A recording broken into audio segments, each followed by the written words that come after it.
جی آج ہمارے ساتھ موجود ہیں ایڈوکیٹ ہائی کورٹ برکت اللہ برکت. ان سے ہم جانیں گے کہ انہوں نے حال ہی میں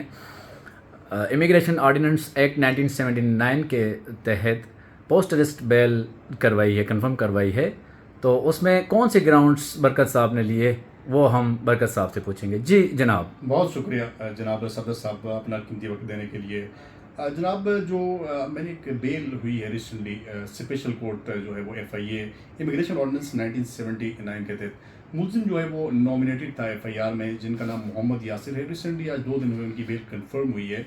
ان کے اوپر ایف آئی آر جو ہے وہ امیگریشن آرڈیننس 1979 کی سیکشن 17 کے تحت درج ہوئی تھی، جس میں پاکستان پینل کوڈ کی دیگر دفعات جو ہیں 419، 420، 468 اور 471 بھی جو ہے وہ انکارپوریٹ کی گئی تھی جو ہے وہ انویسٹیگیٹنگ ایجنسیز کی جانب سے.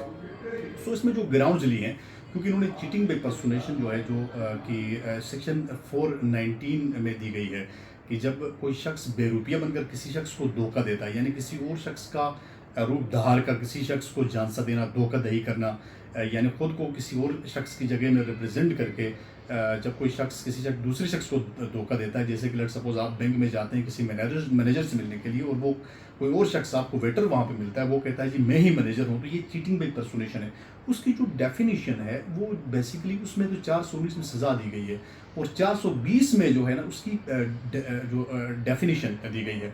لیٹ سپوز ہمارے کیس میں یہ تھا کہ جو شخص ہے ایکچولی وہ خود جو ایکیوزڈ تھا وہی کمپلیننٹ ہی تھا. اسے ایسا ہوا کہ ایک جو ہے وہ ضمیر الحسن نام کے شخص نے، انہوں نے کہا جی میں آپ کو اٹلی بھیج دوں گا تھرو جو ہے وہ یہاں آذربائیجان کے. لیکن انفارچونیٹلی اس ہمارے جو ایکیوز تھا اس نے 50 لاکھ روپے دیے، جو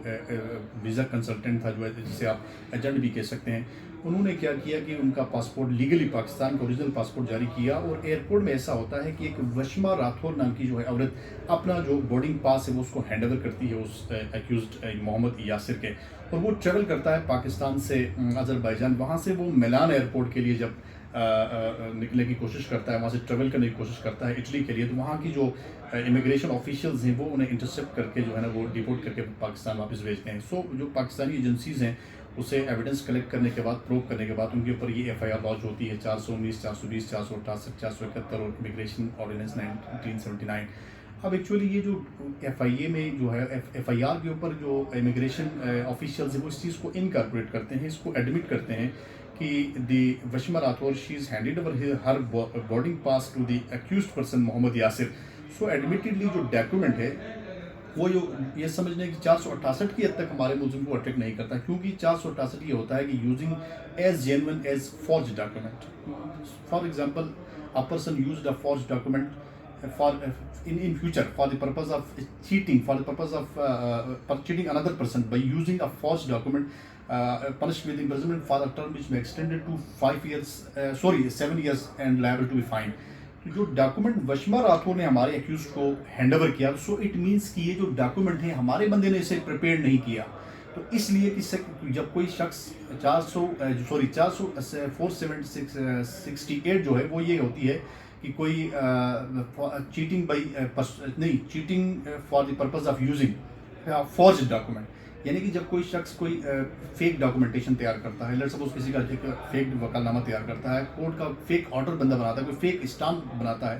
اس سے یہ اسٹیبلش ہوا کہ سیکشن 468 بھی ہمارے بندے تک اٹیک نہیں کرتی، اور 419 جو ہے وہ بھی نیچرلی اٹیک نہیں کرتی، اور 471 جو ہے وہ یہ ہے کہ جب کوئی شخص کسی فورج ڈاکومنٹ کو using as genuine as forge document, جب کوئی شخص کسی فورج ڈاکومنٹ کو ایز اے اوریجنل ڈاکومنٹ بنا کے یوز کرتا ہے، جب اس فورج ڈاکومنٹ کو، ایک جعلی ڈاکومنٹ کو اوریجنل ڈاکومنٹ کر کے اس کو اوریجنل کر کے کسی ادارے میں پریزنٹ کرتا ہے، پروسیڈ کرتا ہے، تو تب اس کو 420 افیکٹ کرتی ہے. سو 420 اور 471 جو ہے یہ نیچرلی بیلیبل آفینسز ہیں. 468 اور 419 جو ہے یہ دونوں نان بیلیبل تھے، یہ افیکٹ نہیں کر رہے تھے ہمارے ایکیوزڈ کو. اور امیگریشن آرڈیننس کی سیکشن 17 یہ کہتی ہے whoever accept with the conformity of this ordinance a law